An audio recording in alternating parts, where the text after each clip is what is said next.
ചോദ്യമുണ്ട്, അവർ മറുപടി പറയട്ടെ. ബിജെപിക്ക് ഒരു ചോദ്യമുണ്ട്, അവർ മറുപടി പറയട്ടെ. നിങ്ങൾ ഇരിക്കും സുഹൃത്തെ, ബിജെപി മറുപടി പറയട്ടെ. അവർക്ക് മറുപടി പറയാൻ അവസരം കൊടുക്കും. അവസരം തരാം. ബിജെപിയുടെ മറുപടികള് എന്നും സത്യസന്ധ, സത്യം മാത്രമേ പറഞ്ഞിട്ടുള്ളൂ. സത്യങ്ങൾ പറയുമ്പോ കൊഞ്ഞനം കൂട്ടുന്ന അവസ്ഥ ഉണ്ടല്ലോ, അത് ജനങ്ങൾ തിരിച്ചറിയും. പിന്നെ വേറൊരു കാര്യം, 75 കൊല്ലം മുമ്പ് സർവേ പൂർത്തിയാക്കിയ റെയിൽവേ ലൈൻ ഒന്നും ഇടാൻ പോലും കഴിഞ്ഞിട്ടില്ല. അതുപോലെ തന്നെ വ്യവസായങ്ങൾ ഒന്നുപോലും.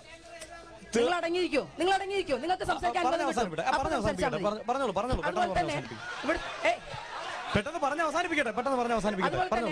ഇവിടുത്തെ നെല്ല്, അതുപോലെ തന്നെ നെൽകൃഷി, അതുപോലെ തന്നെ വ്യവസായങ്ങൾ ഒന്നൊന്നായി നശിച്ചുകൊണ്ടിരിക്കുകയാണ്.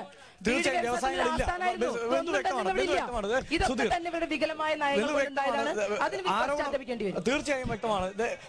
ഇവിടെ ഈ മണ്ഡലം, പ്രത്യേകിച്ച് ഒറ്റപ്പാലം മണ്ഡലം, ഏറെക്കാലം കോൺഗ്രസിന്റെ കയ്യിലിരുന്ന മണ്ഡലമാണ്, പിന്നീട് CPM-ന്റെയും. പക്ഷേ ഒരു ഒറ്റ വലിയ വ്യവസായം പോലും ഇവിടെ നടപ്പാക്കാൻ കഴിഞ്ഞിട്ടില്ല എന്നുള്ളത് കൃത്യമായ ആരോപണമാണ്. എന്തുകൊണ്ട് അങ്ങനെ സംഭവിച്ചു? അത് മാറ്റാൻ പുതിയൊരു കോൺഗ്രസിന്റെ MP-ക്ക് കഴിയുമോ? തീർച്ചയായും ഈ ആലത്തൂർ പാർലമെന്റ് മണ്ഡലത്തിൽ എന്നെ വിജയിപ്പിക്കുകയാണെങ്കിൽ ഞാൻ ഈ മണ്ഡലത്തിന്റെ വികസനത്തിന് വേണ്ടി ചെയ്യാൻ ഉദ്ദേശിക്കുന്നത് ഒരു മാസ്റ്റർ പ്ലാനാണ്. സുഹൃത്തേ, ഇരിക്കൂ. ഈ മണ്ഡലത്തിന് ഒരു മാസ്റ്റർ പ്ലാൻ വേണം. മാറി വരുന്ന MP-മാർ കാര്യമായ യാതൊരു വിധത്തിലുള്ള വികസന പ്രവർത്തനം നടത്താതെ ഈ മണ്ഡലത്തിലെ പാവപ്പെട്ടവരെ വഞ്ചിച്ചിരിക്കുന്നു. അതിനുവേണ്ടി ഒരു മാസ്റ്റർ പ്ലാൻ നടപ്പിലാക്കി ജനക്ഷേമപരമായ പദ്ധതികളുമായിട്ട് ഞാൻ മുന്നോട്ട് പോകുന്നു.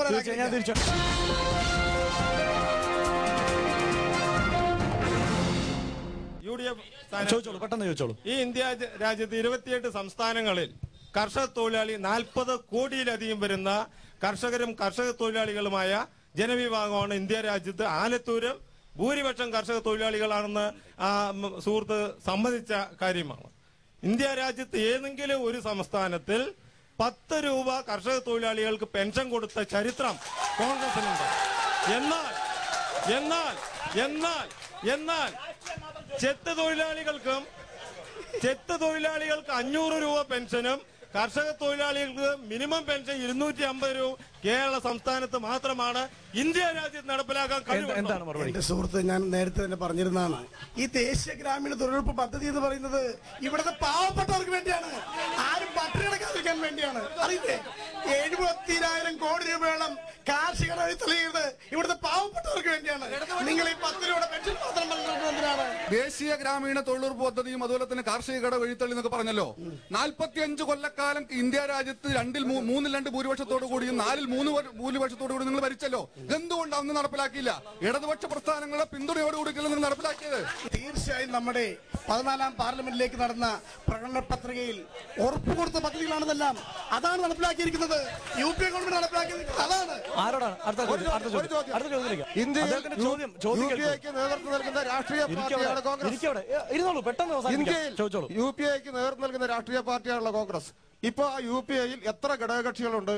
ബീഹാറിലും UPയിലും കോൺഗ്രസ് എത്ര സീറ്റുകളിൽ ഈ ഘടകകക്ഷികളുമായി ധാരണയുണ്ടാക്കി മത്സരിക്കുന്നുണ്ട് എന്ന് പറഞ്ഞാൽ തീർച്ചയായും ഇന്ത്യയുടെ ഭരണം കൈയാളാൻ പോകുന്നത് ഇന്ത്യൻ നാഷണൽ കോൺഗ്രസിന്റെ കീഴിലുള്ള ഒരു മുന്നണിയായിരിക്കുമെന്ന് പറയാൻ ആഗ്രഹിക്കുകയാണ്.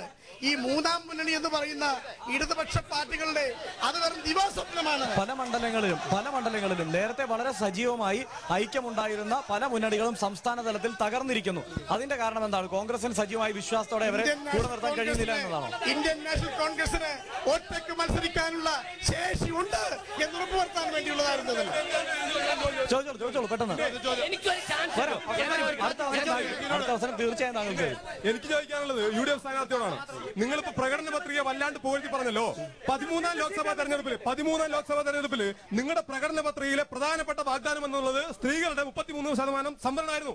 14ാം ലോക്സഭയിലും അതേ സംവരണമായിരുന്നു. ഈ 15ാം ലോക്സഭയിലേക്ക് വീണ്ടും നിങ്ങൾ പ്രകടന പത്രിക വെച്ചപ്പോ അതിന്റെയും സംവരണം 33% നിങ്ങൾ വാഗ്ദാനം ചെയ്തിരിക്കുന്നത്. ചെറുപ്പക്കാർക്ക് 33% വേറെ. ആകെ ഉള്ള ഒരു ഷാനിമോൾ ഉസ്മാനെ പോലും കാസർകോട്ടേക്ക് വിട്ടിട്ടാണ് വന്നത്. 17 സീറ്റിൽ കോൺഗ്രസ് മത്സരിക്കുമ്പോൾ ഒരു തീർച്ചയായും ഇന്ത്യൻ നാഷണൽ കോൺഗ്രസിന്റെ നേതൃത്വത്തിൽ ഒരു മന്ത്രിസഭ ഉണ്ടാക്കുകയാണെങ്കിൽ 33% റിസർവേഷൻ പ്രാബല്യത്തിലാക്കാൻ ഞങ്ങൾ ശ്രമിക്കുന്നതായിരിക്കും. കഴിഞ്ഞ 5 വർഷമായി ഭരിക്കുന്ന UPA ഗവൺമെന്റ് പ്രകടന പത്രികയിൽ പറഞ്ഞിട്ടുള്ള എല്ലാ കാര്യങ്ങളും പറഞ്ഞ് വ്യക്തമായ നയങ്ങളും ശക്തമായ നിലപാടുകളുമായിട്ടാണ് ഈ ഇലക്ഷൻ അഭിമുഖീകരിക്കുന്നത്. എന്നാൽ ഇടതുപക്ഷം എന്ന് പറയുന്ന മൂന്നാം മുന്നണി എന്ന അവിൽ മുന്നണി മായാവതി എന്ന് പറയുന്ന സ്വന്തം ജന്മദിനത്തിന് കാശ് കൊടുക്കാൻ ചോദ്യമാണ് ചോദിക്കുന്നത്. ചോദ്യം ചോദിക്കൂ അങ്ങനെയാണെങ്കിൽ പെട്ടെന്ന്. മായാവതി എന്ന് പറയുന്ന വ്യക്തി സ്വന്തം ജന്മദിനത്തിന് കാശ് കൊടുക്കാത്തതിന് ഒരു ഉദ്യോഗസ്ഥന്റെ സ്വന്തം വീട്ടുകാരുടെ മുമ്പിൽ വെച്ച് ക്രൂരമായി കൊല ചെയ്യപ്പെട്ട ആ ഉദ്ദേശം വ്യക്തമാണ്. പ്രധാനമന്ത്രി സ്ഥാനാർത്ഥിയായി കാണിച്ചുകൊണ്ടാണോ പ്രധാനമന്ത്രി സ്ഥാനാർത്ഥിയായി ഇടതുപക്ഷം മുന്നോട്ട് വെച്ചിട്ടുണ്ടോ, അല്ലെങ്കിൽ മൂന്നാം മുന്നണി മുന്നോട്ട് വെച്ചിട്ടുണ്ടോ? ഇടതുപക്ഷം ഇന്ത്യയിൽ ആരൊക്കെയായിട്ട് മുന്നണി ഉണ്ടാക്കുന്നു എന്ന് ഇടതുപക്ഷ പ്രസ്ഥാനത്തിന്റെ നേതാവ് സഖാവ് പ്രകാശ് കാരാട്ട് പറഞ്ഞു. മായാവതിയായി ഉത്തർപ്രദേശിന് പുറത്തോ CPM-നോ ഇടതുപക്ഷത്തിനോ യാതൊരു മുന്നണി ബന്ധവും ഇതുവരെ തീരുമാനിച്ചിട്ടില്ല. ഇതുവരെ ഒട്ടേറെ പ്രശ്നങ്ങൾ ഇവിടെ പറയുകയുണ്ടായി. ഈ പ്രശ്നങ്ങളുടെ എല്ലാം അടിസ്ഥാനത്തിൽ ഇനി തുടർന്ന് അങ്ങോട്ടുള്ള പ്രവർത്തനം എങ്ങനെയായിരിക്കും മണ്ഡലത്തിൽ? ഈ മണ്ഡലത്തിൽ വിജയപ്രതീക്ഷ പൂർണ്ണമായുണ്ടോ? പെട്ടെന്ന് ഉത്തരം അവസാനിപ്പിച്ചോളൂ. ഇവിടെ കഴിഞ്ഞ 2004 നമുക്ക് ഒരു BJP MP ഉണ്ടായിരുന്നില്ല. മറ്റൊരു സംസ്ഥാനത്ത് നിന്ന് മത്സരിപ്പിച്ചിട്ടാണ്. SFIക്കാര് ഇപ്പൊ അടങ്ങിയിരിക്കുക. നിങ്ങളെക്കാളും മുതിർന്ന ആള് സംസാരിക്കട്ടെ. നിങ്ങളുടെ നേതാവുണ്ടല്ലോ, നിങ്ങളുടെ നേതാവിന് തന്റെ ഇടമുണ്ടെങ്കിൽ അദ്ദേഹം മറുപടി പറയും. അപ്പൊ ഇവിടെ എനിക്ക് പറയാനുള്ളത്, അപ്പൊ ഒരു BJP MP പോലും ഇല്ലാതിരുന്നിട്ട് കൂടി നമ്മുടെ ഈ കേരളത്തിലേക്ക് 3170 കോടി രൂപ റെയിൽവേ ബജറ്റ് നീക്കിവെച്ച NDA ഗവൺമെന്റ് 25 പുതിയ റെയിൽവേ ട്രെയിനുകൾ അനുവദിച്ചപ്പോൾ 6 എണ്ണം കേരളത്തിൽ തന്ന ഗവൺമെന്റ്, 40 എണ്ണം അനുവദിച്ചപ്പോൾ വട്ടപൂജ്യം തന്ന ഗവൺമെന്റ്. ഇതിൽ ഏത് ഗവൺമെന്റ് വ്യക്തമാണ്. എന്തായിരിക്കും തുടർന്നങ്ങോട്ട് അവതരിപ്പിക്കാൻ പോകുന്ന വിഷയങ്ങൾ എന്തായിരിക്കും? എന്തെല്ലാമാണ് വാഗ്ദാനങ്ങൾ? പെട്ടെന്ന്. ഇടതുപക്ഷ ജനാധിപത്യ മുന്നണി നമ്മുടെ രാജ്യത്ത് ആരുടെ ഭാഗത്ത് നിൽക്കുന്നു എന്ന് വളരെ വ്യക്തമാക്കിക്കൊണ്ടാണ് ഈ തെരഞ്ഞെടുപ്പിൽ മത്സരിക്കുന്നത്. ഇടതുപക്ഷ ജനാധിപത്യ മുന്നണി ഈ നാട്ടിലെ അടിസ്ഥാന ജനവിഭാഗത്തെ സംരക്ഷിക്കാനും ന്യൂനപക്ഷങ്ങളുടെ സംരക്ഷണം ഉറപ്പുവരുത്താനുമാണ് ഈ തെരഞ്ഞെടുപ്പിൽ മത്സരിക്കുന്നത്.